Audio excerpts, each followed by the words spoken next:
Hey guys, hope everyone's doing well, staying safe, staying healthy. Wanted to use this opportunity to talk a little bit about the decision last night by the Senate parliamentarian to disqualify a minimum wage increase from Biden's stimulus plan once it reaches the Senate. So, I don't want to go into the nuances and the politics or economics of the minimum wage, although I think that could be a good video for another time. But I wanted to just focus on the parliamentary procedure itself and why I think that this was the right decision by the parliamentarian. So I'm sure that now we've all kind of become familiar with the Byrd Rule, and basically what that seeks to do is to keep any type of uh, bill that uses the reconciliation process targeted specifically to matters on the budget. And it imposes, I'm no expert on the Byrd Rule, but basically it imposes certain types of guidelines with one of the main provisions focusing on preventing extraneous measures or provisions from being included. In this case, the parliamentarian, which so this article by New York Times just kind of goes over it. And then there's this NPR website that kind of goes in a little bit of more detail on the parliamentarian, Elizabeth MacDonough, and a little bit about her background, which I thought was interesting, because it kind of demonstrates that she's no partisan, I would say, one way or another, whether in favor of the Democrats or Republicans.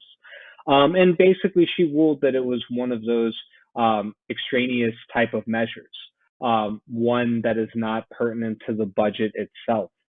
And I think that that's the right type of analysis, given the minimum wage not directly being tied to a budgetary measure and being, very much impactful on the broader economy as a whole.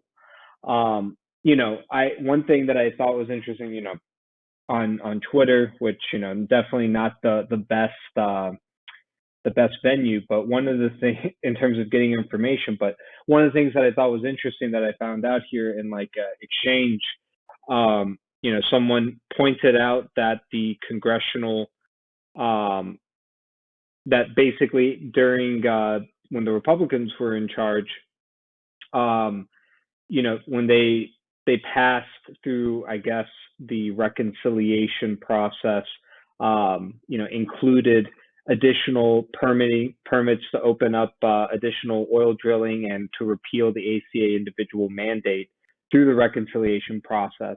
The parliamentarian ruled that it did not violate the Byrd Rule when the Republicans controlled the Senate, which I thought was interesting because I hadn't heard that that those measures had passed using the reconciliation process.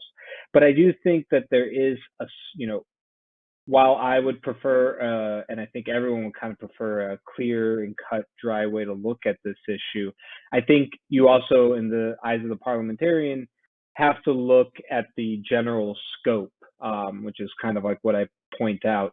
Like, for example, Biden's stimulus measure also includes extending eviction protections and requiring employers give paid leave during the pandemic to its workers. Those are not something that I would say are strictly budgetary matters, but I would also, concede, that they are not so impactful to the broader economy like a minimum wage increase would be, that it could, including those provisions is probably okay from the parliamentarian's point of view.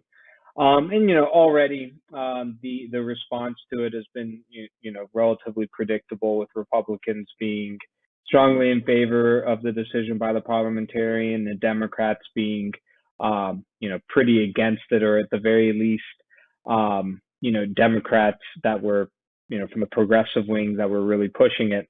Ultimately, I personally think that the Biden administration included and wanted this in the bill to kind of throw some, red meat, so to speak, to the progressive wing of the Democratic Party.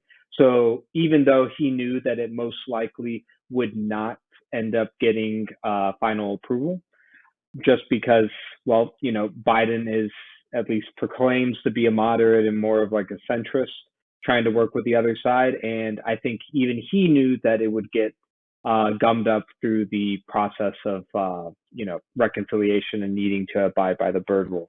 But that's not stopping some Democrats, and as you may have heard, Democrats are looking to include language that would include an amendment to penalize large companies that pay workers less than $15 an hour. My understanding is that it sounds like I've read this plan here that it would levy a 5% penalty. However, I've also heard that maybe it would just exclude corporations from being able to use certain tax breaks. So I don't know the exact, I think that the language is still being worked out. Also, it sounds like this language won't be included in the House bill. The House bill will include the original $15 minimum wage increase, and then that will have to be amended in this Senate bill to potentially include some sort of penalty or prevention of using any kind of tax breaks if they don't pay their workers at least $15 an hour. So we'll have to see how that all kind of shakes out. I'm planning on definitely covering this next week because it sounds to me like the Democrats will be able to, pass this bill in the House tonight. And then most likely the Senate, probably by the end of next week, will have a final, bill for them to pass and then send back to the House, because the provisions of the December stimulus package and relief bill, I believe, expire on March 14th, at least with regards to some of its provisions on like expanded unemployment benefits.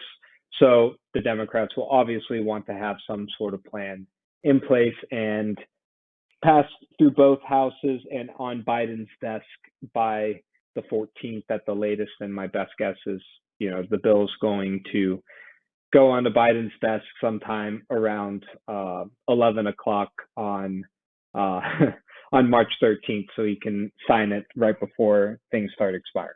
So anyways, that's it for this video. Thank you guys for watching. Hope it was somewhat informative. And yeah, please feel free to like, comment, subscribe, and pose any kind of video suggestions that you have, and I'll be happy to make that as part of my next content. So thanks for watching. Stay safe, stay healthy, guys, and hope you have a great weekend. Bye.